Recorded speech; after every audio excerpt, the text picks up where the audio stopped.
Welcome to day 11 of NaNoWriMo.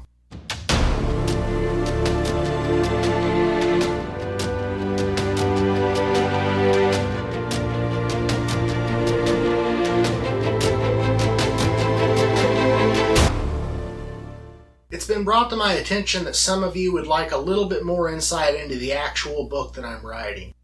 So I am going to try to give that to you while at the same time giving you some of the pieces that I've learned throughout my career. A lot of this stuff you can find pretty much anywhere on the internet. It's a matter of having the experience to know what questions to ask, or really just watching a lot of YouTube videos or podcasts on the subject. If you watch enough of them, you'll start seeing the pieces that different authors recommend. And whenever a bunch of different people are recommending all the same stuff, that's usually the stuff you need to pay attention to. Now, the stuff that's kind of a one-off between each individual person, most of the time you can discard that stuff because it's going to be less valuable to you as an individual. We all learn things different ways. We all do things different ways. And if there's one thing that I've learned in this particular career path, there is no magic button that just makes everything work. We learn what works, what doesn't work, and just through experience, we get better with each passing book. Now, for the book that I've been writing, I haven't really given a whole lot of insight into what's happening other than whenever I was initially talking about the outline. And a lot of that is because I don't really know what to say about it.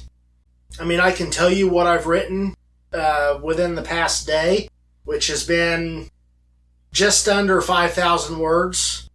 I'm averaging, I'm just about 1,000 words behind schedule right now. And if I keep up the pace, then by tomorrow I should have caught up. But what I've done in the story at this point in time, I went back and I added a little bit more detail to chapters 1, 2, and 3. During my introduction video, I spoke a little bit about various word count, not necessarily in the grand scheme of things, but more for a chapter basis. It was explained to me long ago that the formula for achieving a page-turner style book, which is basically any book that you're laying in bed at night, reading page after page, you're starting to get tired, you know you need to go to bed. I've done it myself, I'm sure many other people do it. But you go ahead and you flip through the pages to see how many are left before the next chapter ends. And that is achieved through a careful formula of running your chapters between 3,000 to 5,000 words each. You can go a little longer, you can go a little shorter, it's not set in stone. And honestly, in the grand scheme, it is personal preference.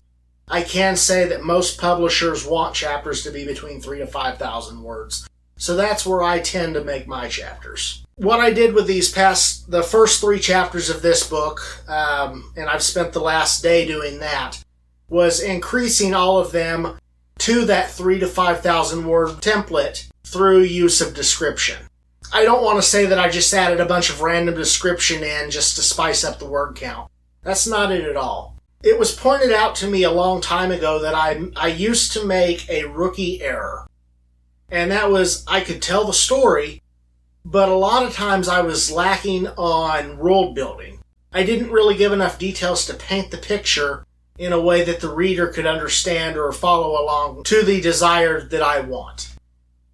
So really what I did was I needed to bump up the word counts a little bit on those first few chapters.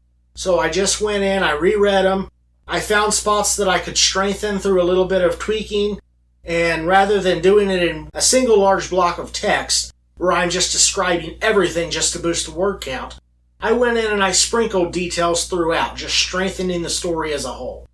Within these 3 chapters, chapter 1 is basically the story of the introduction of Aaron. We find out it's the last day of school. He is anticipating his birthday party. Everything's going to go perfect. He's talking to his friends about it, when they're going to come over. But before he can really do anything, he has to go visit his grandfather. So then I tell the story where he's on his way to go visit his grandfather, and he encounters an obstacle in his path. basically a spooky forest that he's afraid to go into and always has been. So after spending some time questioning himself on why he can't just work up the courage to go through it and cut his trip in half, he backs out and he goes around the forest. Now that scene will come back into play later in the story when he'll be forced to go in, but that's neither here nor there. He goes around, he goes to his grandfather's retirement home. We get a little bit of description about what the home's set up like. To the mundane eye, it's going to be basically a resort type of place for retired people. Another thing that will change later on in the book as he gets more in depth into the story. But he goes in to meet his grandfather, and through a little bit of dialogue, we get kind of a hint to their relationship. And he's given his birthday present. He is challenged to a chess game for permission to either open it or have to wait. A little bit of stuff there, and then he ends up, his grandfather, another friend comes in, and Aaron decides that it's time for him to leave. So he packs up his things and he heads out the door. But just before he gets out of earshot, he hears them talking about something that he's not real sure about, and he thinks it pertains to him. So he hesitates, he eavesdrops, he hears some things he probably shouldn't have heard, and then somebody starts coming, he hears footsteps, and he takes off. That's the end of chapter 1. I then branch into chapter 2, where it's the ride home, and he gets home to find his parents are already there when they shouldn't be home for about another hour. And instantly he thinks they're planning a surprise party for him. He gets his bike parked, he goes inside, and he discovers that they're packing up to leave town. So, instantly he's confused. He doesn't know really what's happening. How could they forget about me? Teenage drama. But he ends up throwing a little temper tantrum and storms off to his room. Of course, I grew up in a household where if I had pulled that, my mom would have been on me in a heartbeat. So I didn't let him face anything different. His mom comes in, scolds him, gets onto him about his attitude, promises to make things right, but still, he's a tween kid. He's still overreacting. But from there, his friend Raj shows up, and there's a little bit of dialogue there, and then at the point in time whenever his mother calls his grandfather to come babysit him, spur of the moment type of thing, that's where chapter 2 ends. Aaron has the realization, Grandpa's here, the night of my birthday party, the one special night I've been waiting for, is ruined. End of chapter 2. Chapter 3 then goes into, basically it's a gearing up of bad ideas. Him and Raj are going to start planning how to make the night better, how they're going to salvage the night. And a lot of that's going to hinge on the concept of sneaking out of the house. While Grandpa is sleeping, watching TV, he takes a nap, they're going to sneak out eventually, and basically things are going to go from bad to worse at that point. And that's where we're gearing up with chapter 3. Is all about the in the house, kind of having the remnants of his party, basically what he had planned with his friends. That's not really much out of the ordinary from what they would do on any other weekend night.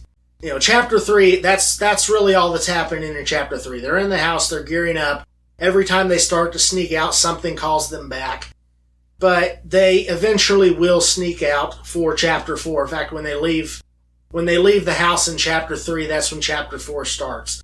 And of course, I don't have chapter 4 fully written yet. I'm still working on that.